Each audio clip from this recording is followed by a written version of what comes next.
been a while since our last mech-themed turn-based strategy game, but this week's game has less in common with those games, and more in common with strategy board games such as Battleship. This week's game is Armored Unit, developed and published by Sammy and released on November 18th, 1999.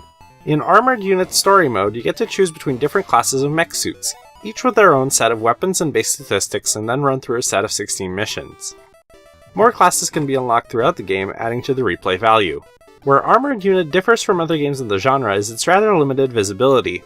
Each mission consists of hunting down and destroying an opponent unit on a giant square map.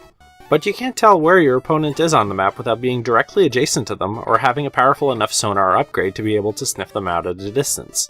This means you'll spend a lot of time firing your weapons into the void, hoping to hit something and getting a better idea of where your opponent is hanging out. I compared it to Battleship in the intro, but it's actually far more miserable than Battleship in practice. In Battleship, each player places 5 ships on their own board, occupying a total of 12 tiles on a 10x10 board.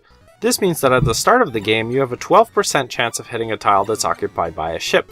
However, since ships can't move after the start of the game, the more shots you take at your opponent's board, the likelihood of hitting something is only likely to increase, as there's no reason to shoot a tile more than once since there's no chance anything has changed on that tile. Furthermore, each ship has a given length between 2 and 5 tiles, so you can use that game knowledge to maximize the amount of hits you get as soon as you get your first hit. Armored Unit throws all of that out the window. Both you and your opponent share the same square 8x8 map in this game, meaning that there are 63 possible tiles that your opponent is on. If we count out the tile you're on and the 4 tiles that are directly adjacent to you, which would make it rather easy to attack your opponent at the start of a game, you still only have a 1/59th chance or 1.7% chance of hitting your opponent, assuming no additional upgrades. All units can only move to the tiles that are directly adjacent to them, which does limit how quickly they can get away and makes it somewhat easier to track them down.